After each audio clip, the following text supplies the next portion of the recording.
ये क्वेश्चन थोड़ा अलग टाइप का है। लिखा है यदि ब्याज प्रतिवर्ष संयोजित होता है तो रुपये 800 का 5% वार्षिक ब्याज की दर से 2/1/2 वर्ष का चक्रवृद्धि ब्याज ज्ञात कीजिए। तो इसमें दिया 2/1/2 वर्ष यानी 2.5 वर्ष। अभी तक पढ़े हैं 2 वर्ष, 3 वर्ष, 1 वर्ष, इस तरह से, लेकिन ये 2.5 वर्ष लिखा हुआ है। तो पहले 2 वर्ष का निकालेंगे, उसके बाद आधे वर्ष का निकाल देंगे, बस आ जाएगा। तो इसको चाहो तो दोनों को एक में भी निकाल सकते हैं हम, अगर दोनों को चाहें तो एक में भी निकाल सकते हैं। तो इसका फार्मूला है एक में निकालने का कि ये बराबर P1 + R/100 इसका घातीय, ये सिंपल फार्मूला होता है जैसे हम लोग लगाते हैं वैसे, और इसी में इस मान को रखेंगे हम। तो P कितना दिया है 800 रुपया, और 1 + R का मान है 5/100 और घात कितना है 2.5। तो अब ये 2/1/2 नहीं रख पाएंगे, सिर्फ 2 रखेंगे घात हम, तो यहाँ सिर्फ 2 रख देंगे अब हम। लेकिन आधा बच गया तो आधे को क्या करें अब, तो आधे को भी तो लगाना पड़ेगा। आधे का मतलब होता है 6 महीने, तो अब ये 6 महीने पर ब्याज पड़ेगा। तो अगर 6 महीने पर पड़ रहा है तो इसका मतलब 1 + घात यहाँ पर कितना लगाएंगे 1, क्योंकि 6 महीने को हम 1 मान लेंगे कि 6 महीने पर ब्याज पड़ा, लेकिन एक बार ब्याज पड़ा तो इसको 1 मान लेंगे। लेकिन जब 6 महीने पर ब्याज पड़ेगा तो जो ब्याज की दर 5% है वो कितना हो जाएगा, उसका आधा यानी 2.5। तो ये बन जाएगा 5/2 और बटे 100 जैसा वैसे रहेगा। तो अब इसको सॉल्व करेंगे, बस आंसर आ जाएगा। तो ये 800, तो काटेंगे इसको, 5 × 5, 5 दूनी 10, 20 आया, 20 × 20 = 21, ये आ गया 21/20। स्क्वायर लगा है तो 2 बार लिख देंगे इसी को, 21/20। ये भी 5 से काट देंगे, 5 × 5, 5 दूनी 10, 20 आ गया। तो अब ये 2 नीचे आएगा तो ये 40 बन जाएगा। तो ये बनेगा 1 + 1/2 नीचे आएगा तो 20 दूना 40। अब इसको और सॉल्व करेंगे तो इसको काट देना, 2 0 जो कटेगा, 4 दूनी 8, यहाँ 2 बचा। तो ये बना 2 × 21 = यहाँ 441 × 40 × 40 और 1 41, तो ये आ जाएगा 41/40। तो पहला नंबर 2 से इसको काट दें, कट रहा है 20। अब इन सबको गुणा कर लेंगे, 441 × 41, 1 × 1 1 1 4 1 4, तो ये 4 × 4 4 × 16, 4 × 16 = 17, तो 1 4 4 8, 6 4 10, 1 आया, 7 1 8 1, 1881। तो ये आया मान 18,081 और बटे 20। अब इसको भाग कर देंगे, तो इसको हम 2 से भाग करेंगे, 20 से भाग नहीं करेंगे क्योंकि 0 नीचे है, 1 अंक दशमलव और खिसका देंगे, बस आ जाएगा। तो 2 9 18, ये कट गया पूरा, 0 बचा, 0 को यहाँ उतारेंगे, यहाँ भी 0 को उतारेंगे। अब फिर 8 को उतारेंगे तो 2 चौक 8, कट गया पूरा। अब 1 को उतारेंगे क्योंकि हम 1 अंक वैसे भी उतारे हैं, और फिर 1 0 भी बढ़ाना हमको, तो 1 0 लगा करके तब दशमलव लगाएंगे। अब तो 2 पंचे 10, तो कट गया। तो इसका मान आ गया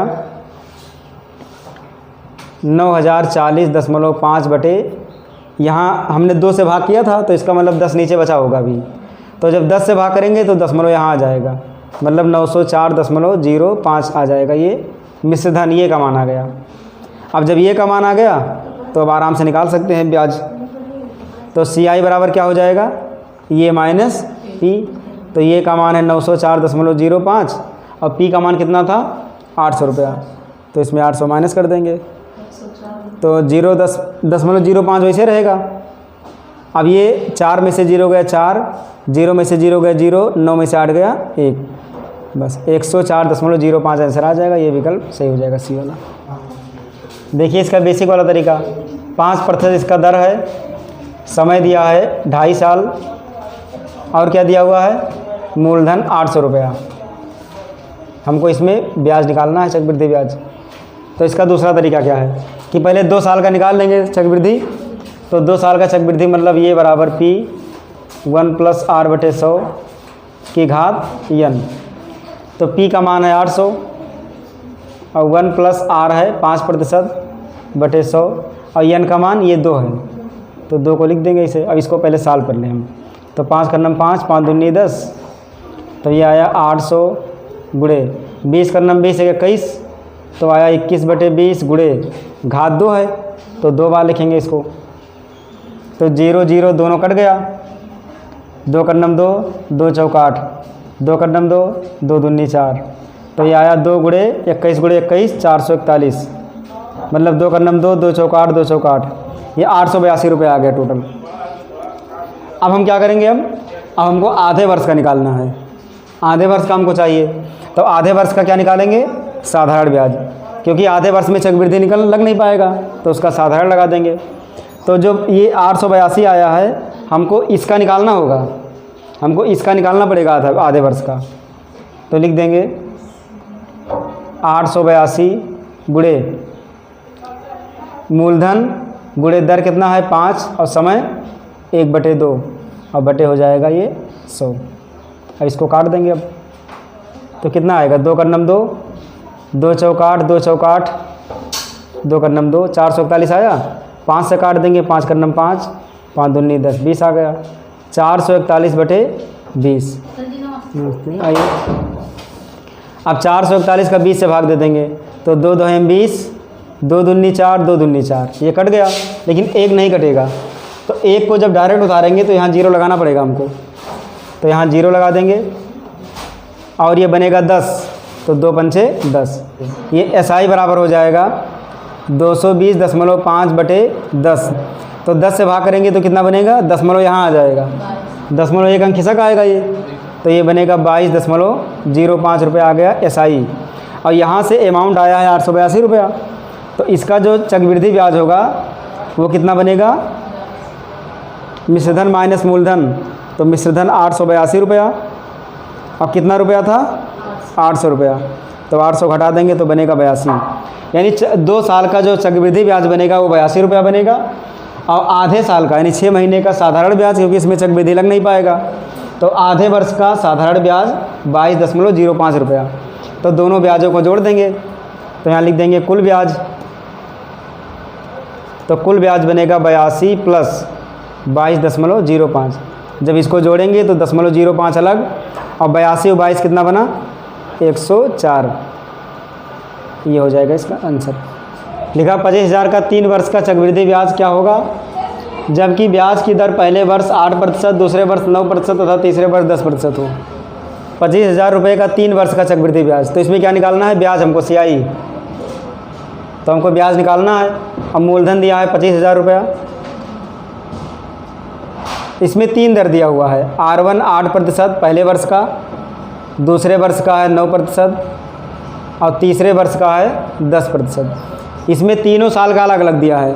जब तीनों का अलग अलग दिया होगा तो 3 वर्ष का अलग अलग हम ग्रुप बनाएंगे। तो यहाँ लिखा जाएगा ये बराबर P1 + R1/100, ये 1 वर्ष का हो जाएगा, चाहे घात 1 लिख दें या कोई ना लिखें तो भी कोई दिक्कत नहीं है। और ये दूसरे वर्ष का 1 + R2/100, तीसरे का हो जाएगा 1 + R3/100 घात 1। ये तीनों साल का अलग अलग है और तीनों का प्रतिशत रख देंगे, बस आ जाएगा दर। तो दर कितना कितना है, मूलधन कितना है, मूलधन है 25,000, 1 + R1 दिया है 8%, तो यहाँ रखेंगे 8 और बटे 100, और 1 + R2 का मान 9%, तो यहाँ रखेंगे 9/100, और 1 + R3 10%, तो ये हो जाएगा 10/100। अब इसी को सॉल्व करेंगे पूरा, तब आएगा मान। तो जहाँ जहाँ कट रहा वहाँ पहले हम काट दें, क्योंकि काट देंगे थोड़ा छोटा हो जाएगा, तो इसको काट दें। 4 दूनी 8 और 4 दूनी 8, 4 पंचे 20, 25 आ जाएगा। तो ये बना 25,000 गुणे 25 का नम 25 और 2 27, तो ये 27/25 बन गया गुणे। ये तो कटेगा नहीं, 9 से और 100 में कोई कटने वाला चीज़ नहीं है, तो इसको डायरेक्ट लिखेंगे 100 का नम 100 और 9 109/100 गुणे, ये कट जाएगा 1 1 0, तो 1 1 0 कट गया, तो ये बना 10, तो 10 का नम 10 11, तो ये आएगा 11/10। अब इसको भाग करेंगे, तो इसका 2 0, इसके 2 0 से कट जाएगा, ये 1 0 1 0 से कट जाएगा, ये 25 है, ये 25 से कट जाएगा, यानी बटे के नीचे वाला जितना है सब खत्म हो चुका, खाली ऊपर वाले को गुणा करना है हमको। तो इसको गुणा कर देंगे 27 गुणे 109 गुणे 11। अब इन सबको गुणा कर देंगे, तो 109 और 27 का गुणा 7 9 63, 6 आया, 7 0 0 और 6, 7 का नम 7, 2 9 18, 2 0 0 1, 2 कर्नम 2, 3 8 6 14, 1 आया, 7 1 8 1 9 2, 2943। तो 2943 ही आया। फिर 11 से गुणा करेंगे अब, तो 11 3 33, 3 और 11 6 44, 44 और 3 47, 4 आया, 11 9 99, 99 और 4 103, तो बचा 10, तो 11 दूना 22, 22 10 32, ये इतना रुपया आ गया। तो हमको ब्याज निकालना है, तो SI बराबर हो जाएगा मिश्रधन माइनस मूलधन। तो मिश्रधन है 32,373 माइनस मूलधन कितना था 25,000, तो इसमें से 25,000 घट जाएगा, कितना बचेगा 3, 7 में से 0 गया 7, 3 में से 0 गया 3, और 12 में से 5 गया 7, और 2 में से 2 गया 0, 7373। ये विकल्प सही होगा, ये 73 बस आ गया, ये इसका आंसर हो जाएगा। लिखा है बी ने ये से 5,000 रुपया 6% वार्षिक साधारण ब्याज की दर से उधार लिया। बी ने लिया ये से कर्जा और 5,000 रुपया लिया, और वो भी 6% वार्षिक ब्याज की दर से, और साधारण ब्याज की दर से लिया। होशियार ज़्यादा है, ज़्यादा रुपये में नहीं लिया कर्जा। और उसने वह राशि को 10% वार्षिक चक्रवृद्धि ब्याज की दर पर उधार दे दी। मतलब लिया किसी दूसरे से, उसके पास कुछ भी नहीं था, और उसने सी को दे दिया, और वो भी 10% वार्षिक चक्रवृद्धि ब्याज पर दे दिया उसने, और चक्रवृद्धि में उसको ज़्यादा फायदा मिलेगा। बी ने वह राशि 2 वर्षों बाद सी से वापस प्राप्त की। जो बी ने सी को दिया था पैसा, उसको 2 वर्ष बाद मिला, तो यानी कि 2 साल के लिए उसने पैसा दिया था, और यानी कि बी ने ये से वो भी 2 साल के लिए पैसा लिया था वापस उधार, क्योंकि 2 वर्ष बाद मिला, और उसने ये को वापस लौटा दी। जैसे उसको मिला 2 साल बाद, वैसे उसने ये को वापस लौटा दी। उसके बाद तो इस लेन देन में बी को कुल कितना लाभ मिला, तो लिख देंगे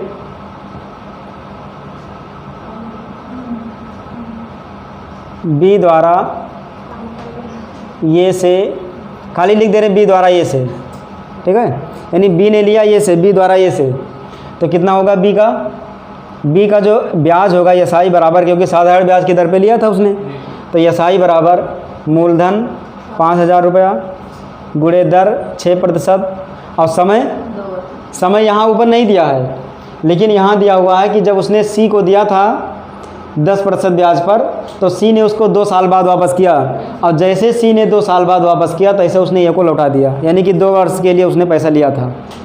तो यहाँ लिखा जाएगा समय 2 वर्ष, अब बटे 100, तो कट जाएगा ये, तो कितना बना 6 दूनी 12, और 12 पंजे 60, और 1 0 यानी 600 रुपया। इसका 600 रुपया ब्याज बन गया, यानी उसको टोटल रुपया देना है मूलधन प्लस साधारण ब्याज। तो मूलधन है 5,000 रुपया, और 600 रुपया उसका ब्याज बन गया, तो टोटल उसको 5600 रुपया देना है। बी को 1 साल बाद 5600 रुपया देना, किसको, ये को देना है। अब जो बी ने सी को पैसा दिया था, तो जो रुपया एक्स्ट्रा बच जाएगा वो बी का हो जाएगा, उसको 5600 रुपया देना है टोटल। अब लिख देंगे यहाँ सी द्वारा बी से, सी द्वारा बी से, यानी सी ने लिया था बी से पैसा, तो चक्रवृद्धि पे लिया था इसने, तो चक्रवृद्धि का लिखेंगे ये बराबर P1 + R/100 की घात n। मूलधन कितना था, वही पैसा दिया था ना उसने, 5,000 उठा के तुरंत दूसरे को दे दिया, तो मूलधन 5,000 रहेगा। 1 + R, ये R कितने पर दिया था 10 पर, सी को 10 पर दिया था। समय 2 साल के लिए, 0 से 0 कट गया, तो ये हो गया 5,000 गुणे 10 कर्नम 10 है 11, तो 11/10 2 साल के लिए दिया था, तो ये 11/10 2 बार, तो 2 0 कट जाएंगे इसके, तो ये बचा 50 गुणे 11 के रही हैं 121, गुणा कर देंगे, तो 0 वैसे लगा रहेगा, तो 5 कर्नम 5, 5 दूनी 10 के 0, 5 कर्नम 5 और 1 6, 6,050 रुपया। यानी 5,000 रुपया देगा सी को, और सी उसको वापस करेगा 6,050 रुपया। इसको हम यहाँ मिश्रधन लिख दें, मतलब जो मिश्रधन मिला किसको, बी को, वो टोटल कितना मिला 6,050 रुपया। अब 6,050 उसको मिला, और वापस कितना करना है उसको 5600, किसको देना है, ये को देना है, क्योंकि 5,000 उधार लिया था उसने। तो इसके पास बचेगा कितना, तो लाभ, यानी लिख देंगे बी को प्राप्त कुल लाभ, तो 6,050 रुपये बी को फ़ायदा हुआ टोटल, लेकिन उसमें से 5600 रुपये ये को भी वापस करना है। तो घटा दो, कितना बचा, 0 में से 0 गया 0, अब 5 में से 0 गया 5, और ये 10 में से 6 गया 4, और 5 में से 5 गया 0, यानी उसको 450 रुपये टोटल फ़ायदा मिल गया। तो 450 का मतलब डी विकल्प, इसका डी विकल्प सही हो जाएगा।